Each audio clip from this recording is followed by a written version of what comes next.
I'm Mitch Kolls, co-pastor at Dripping Springs Presbyterian Church with this lovely lady. And I'm Nancy Merrigan, co-pastor, and started DSPC about 13 years ago. I'm Elizabeth McLean. I have been at First Presbyterian Austin since January 1st of 2017. Yeah, I'm Thom, and I've been the pastor here at Garis Presbyterian Church in Temple, Texas, since January of 2012.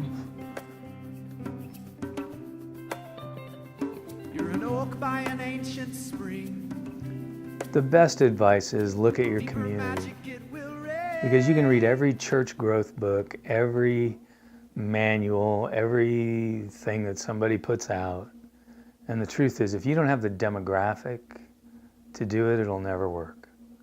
If you don't have the energy of the people who are inspired, it'll never work.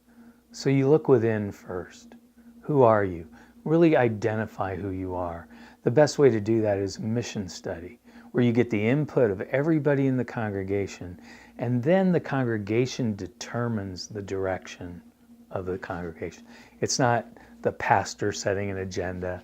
It's not somebody else putting it together, but rather the congregation as a whole agrees to move in a very specific way, establishing what are the things that are most important to us, and then looking at the community that surrounds the church. What's the need in that community?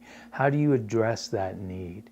What are people longing for where you live? It's different everywhere. You know, to try to find a self-help book that'll make church growth work for you probably won't work. But looking within and then looking outward, in that process, you'll begin to determine valid mission, valid ministries that can breed a certain sense of excitement within the congregation, but also within the community. There's this old fable that I remember from my pastor when I was in high school about this lobster who didn't want to leave his shell because his shell was so comfortable and warm and nice. And obviously the lobster keeps growing and growing, and finally the lobster's like, God, what are you doing to me? It hurts in here, it's awful, I'm dying. Well, you gotta leave your shell. I told you, you gotta leave your shell. And so part of it is, it's one thing to say you want to grow, but to grow means you have to be willing to be uncomfortable.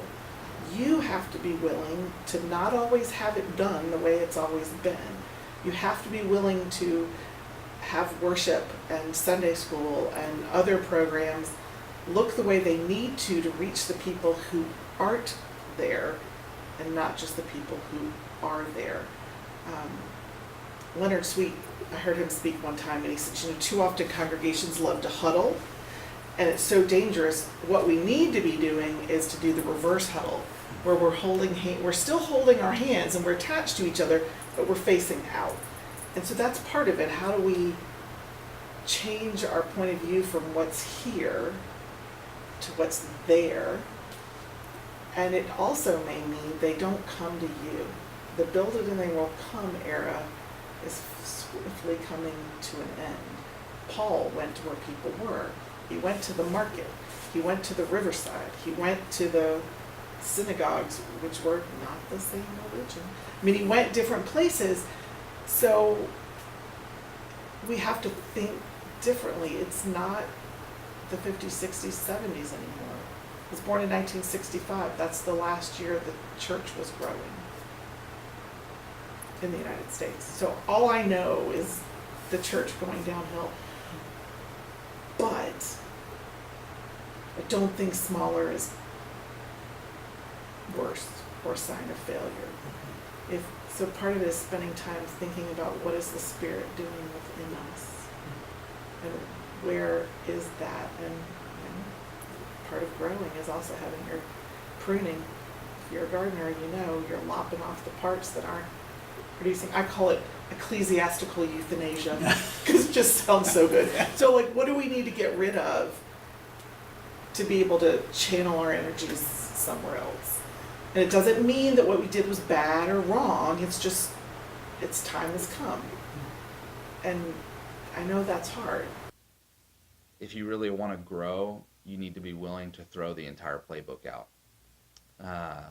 What does that mean? Don't assume anything that you've been doing is necessarily correct. Like, be willing to look at every part, every ministry you do, how you do it, how you connect. Everything is open on the table for discussion on whether it's good or not. I'm not saying what churches, what established churches may be doing are wrong. I'm just saying you have to be willing to slaughter any sacred cow, right? If you want to grow. If you don't want to grow, that's fine. You don't have to do anything. But if you want to grow, you have to realize that everything is on the table. And that's hard. It's really hard. But you can't hold back. You can't say, I'm willing to do anything but this. Right? And actually, I think that's a lesson from the biblical narrative too, right? I'm willing to do everything but this, God. No, that doesn't work. So, and that's a real abstract sort of final words to churches, right? Is put it all on the table. But truthfully, there is not a single thing that we are doing today at our church that I wouldn't be willing to say, cut it out. It's not doing it anymore. It's not working. If it's not working, if it's not accomplishing its goals, get rid of it. Holy Spirit, fill the hearts of all people with your fire. Kindle all people with your fire.